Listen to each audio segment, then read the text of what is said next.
Rolling? All right, ladies and gentlemen, we are live, BoxingVoice.com, hashtag TBV Podcast, live from Canelo versus Jacobs podcast row with the young phenom, the prodigy. Or the new headline is, I'm a multi-millionaire now. Talk to me, young Devin Haney.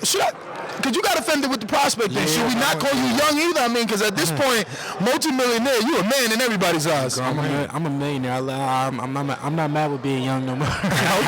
I'm a young millionaire. No, I'm just kidding.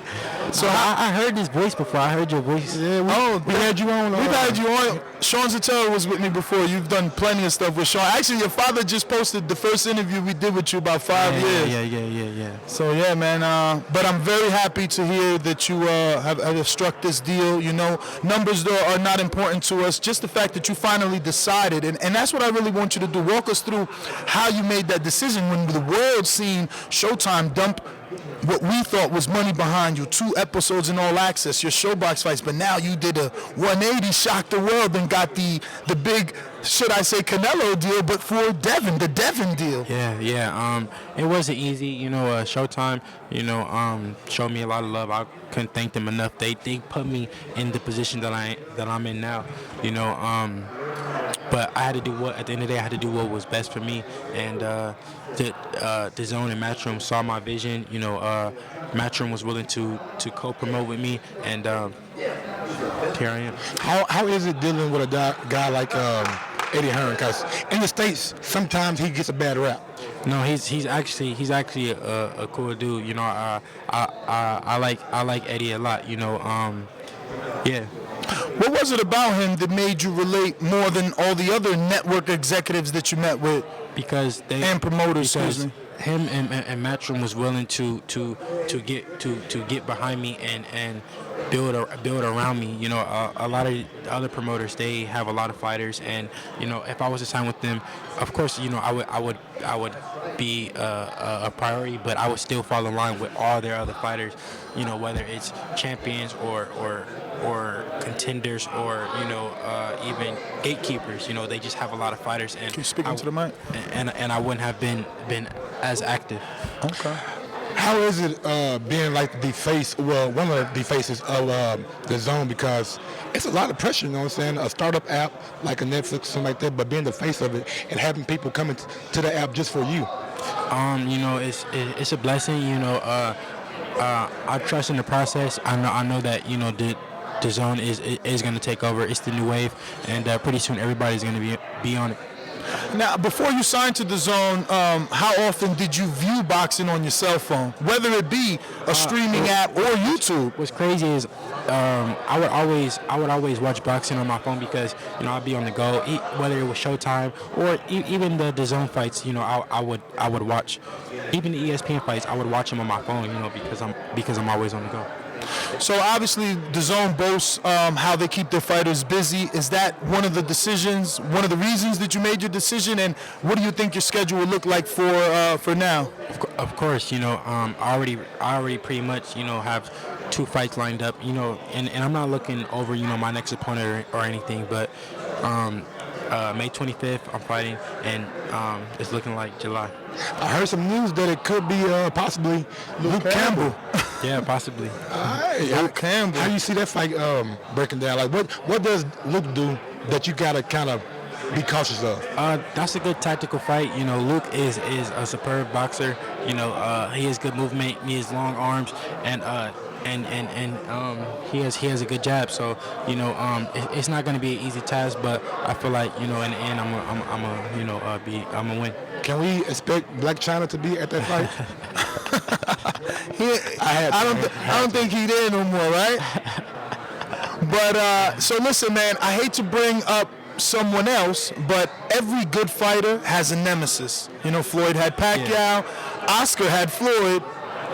Who's Devin Haney? Is it Teofimo? Is it Ryan? Is it Tank Davis? Who's? Because you got a lot of people on social media want a piece of Devin. Yes, sir. Or say they do, yeah, right? They say they do. They say they want a piece of Devin, but in our reality, when we negotiate, they don't want no piece. You know, you see, I don't know if you guys saw it or not, but you know, a guy who could have been a possible opponent for me, you know, he went the opposite way. So Who's this guy? Green hair? You guys got to do your research. Green hair? You guys got to do your research. But at the end of the day, I don't have a nemesis. I'm really focused on me, and however these fights play out, if a guy end up fighting me or not, I'm not really worried about that. Let me ask you a question about the 147 division. We see Errol Spence coming out off a big win against Mikey Garcia. A lot of people saying that he's a guy in the division now. We got Keith Thurman matching up possibly with Manny Pacquiao, and we got Terrence Crawford. Who do you see as being that guy in that division, or is it too early to tell? I like all those guys. Terrence Crawford is standing out to me right now. He's been looking great in his fights. He's staying busy, he's staying active, and he's just dominating his opponents. Earl looked great against Mikey Garcia, so I think those are the two top guys in the division. So talk to me a little bit about Canelo. Obviously, he's going to be taking on Jacobs. We're here for their fight week. Obviously, you had your own press conference, so you're not here for that, but I'm sure you'll join in the festivities, go to the fight. You don't have a dog in this race, but what could you tell us? I think that Jacobs is actually my man. We train together, a lot, at Snack. But I just think Canelo's going to be too much for him. I love Canelo. I think he's number one pound for pound. Or number one, number two, between him and Terrence Crawford. A lot of people forget that they were saying that Triple G was number one pound for pound, and then he beat him, and it's like they just threw it under the rug or whatever. So I love Canelo. I think he's just going to be too much for Jacobs. I think Jacobs is going to go in there and try to use his legs and try to box, but I just think Canelo. What kind of advantages or schemes or tactics does Snack have for you, like when you're training? They have the high elevation training. They have a great track coach. Coach Remy.